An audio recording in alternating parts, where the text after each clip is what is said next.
ময়মনসিংহে করোনায় আক্রান্ত হয়ে আইসিইউতে ভর্তি আছেন একজন রোগী। গত 5 দিনে 17টি নমুনা পরীক্ষায় শনাক্ত হয়েছেন 5 জন। করোনা শনাক্তে হাসপাতালে পর্যাপ্ত কিট রয়েছে। করোনা পরিস্থিতি নিয়ে আরও জানাতে ময়মনসিংহ থেকে আমাদের সাথে যোগ দিচ্ছেন সহকর্মী আবু সালেম মুসা।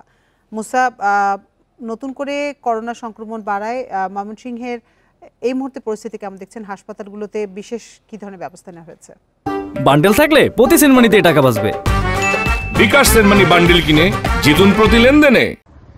নতুন করে যে করোনা সংক্রমণ বৃদ্ধি পেয়েছে সেই লক্ষ্যে কিন্তু ময়মনসিংহ মেডিকেল কলেজ হাসপাতালের পক্ষ থেকে কিন্তু নতুন করে ব্যবস্থা নেওয়া হয়েছে। আমরা কথা বলেছিলাম হাসপাতালটির সহকারী পরিচালক ডাক্তার মাইনুদ্দিন, উনি আমাদেরকে যেটি জানিয়েছেন যে এরই মধ্যে কিন্তু তারা হাসপাতালের নতুন যে বিল্ডিংটি রয়েছে সেটার 8 তলায় একটি ফ্লোরকে করোনা ইউনিট হিসাবে কিন্তু সজ্জিত করা হয়েছে এবং সেখানে ডাক্তার এবং যে স্বাস্থ্যকর্মী যারা তাদেরকে এখানে নিয়োজিত করা হয়েছে এবং গত 5 দিনে কিন্তু 17টি নমুনা পরীক্ষা করায় 5 জন শনাক্ত হয়েছে এবং 5 জনের মধ্যে একজন এরই মধ্যে কিন্তু সংকটাপন্ন হওয়ায় কিন্তু আইসিইউতে রাখা হয়েছে এবং উনি যেটি জানিয়েছেন যে এই মুহূর্তে কিন্তু আইসিইউ সংকটও নেই, পর্যাপ্ত আইসিইউ বেড কিন্তু রয়েছে। এছাড়াও হাসপাতালের ইমার্জেন্সির পাশে একটি বুথ স্থাপন করা হয়েছে, সেখানে প্রতিদিনই কিন্তু রোগীরা কিন্তু এখানে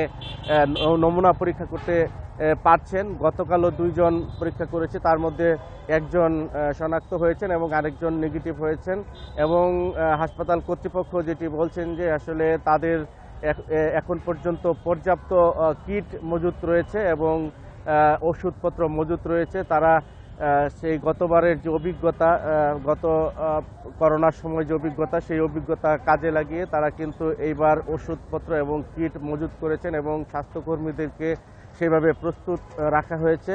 এছাড়াও মানে এখানে সচেতনতা সৃষ্টির লক্ষ্যে তারা কিন্তু প্রচারণা চালিয়েছেন। তবে আমরা ময়মনসিংহ নগরীতে যেটি দেখেছি যে আসলে করোনার প্রকোপ বৃদ্ধি পাওয়ার একটি অবস্থা দেখা দিলেও কিন্তু মানুষের মধ্যে কিন্তু এখনো কিন্তু সেই সচেতনতার যে অভাবটি সেটি কিন্তু রয়ে গেছে এবং সিটি কর্পোরেশনের পক্ষ থেকেও কিন্তু এই বিষয়ে প্রচারণার উদ্যোগ নেওয়া হচ্ছে বলে আমাদেরকে কর্তৃপক্ষ জানিয়েছেন। এছাড়া ময়মনসিংহের সিভিল সার্জন সে প্রত্যেকটি হসপিটালে এ বিষয়ে কোভিড শনাক্ত কিংবা রোগীদেরকে পরবর্তী করণীয় সম্পর্কে কিন্তু তারা কিন্তু প্রত্যেকটি হসপিটালকে অ্যালার্ট করেছেন, প্রস্তুত করছেন বলে আমাদেরকে জানিয়েছেন। এবং ময়মনসিংহ, আপনি জানেন যে ময়মনসিংহ মেডিকেল কলেজ হাসপাতালে এখানে কিন্তু পরীক্ষাগার রয়েছে, সেই পরীক্ষাগার থেকে পুরো জেলার কিটগুলি ওখানে নিয়ে কিন্তু পরীক্ষাগারে পরীক্ষা করা হয় এবং ময়মনসিংহ মেডিকেল কলেজ হাসপাতালের সামনে যে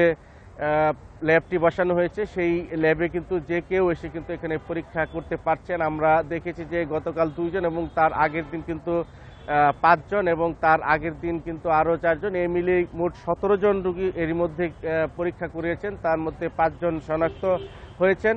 এবং ডাক্তাররা যেটি বলেছেন আমাদেরকে যে আসলে এই মুহূর্তে কিন্তু সচেতন হতে হবে এবং এই সচেতনতা পারে কিন্তু আসলে এই কোভিড থেকে রক্ষা পেতে এবং কোভিডের যে ভয়াবহতা আমরা গত কোভিডের সময় দেখেছি সেই লক্ষ্যে এখানে হসপিটালের তাদের যে প্রস্তুতি সেটি কিন্তু তারা রেখেছেন এবং ডাক্তার প্রস্তুত রয়েছে, নার্স এবং স্বাস্থ্যকর্মী যারা রয়েছে সেটি প্রস্তুতি তাদের পর্যাপ্ত রয়েছে এবং সামনের দিনগুলিতে এই পরিস্থিতি মোকাবেলার জন্য আরও যে করণীয় সেই লক্ষ্যে তারা কিন্তু কাজ করে যাচ্ছেন। এই ছিল কোভিড পরিস্থিতি নিয়ে ময়মনসিংহ মেডিকেল কলেজ হাসপাতাল থেকে সর্বশেষ।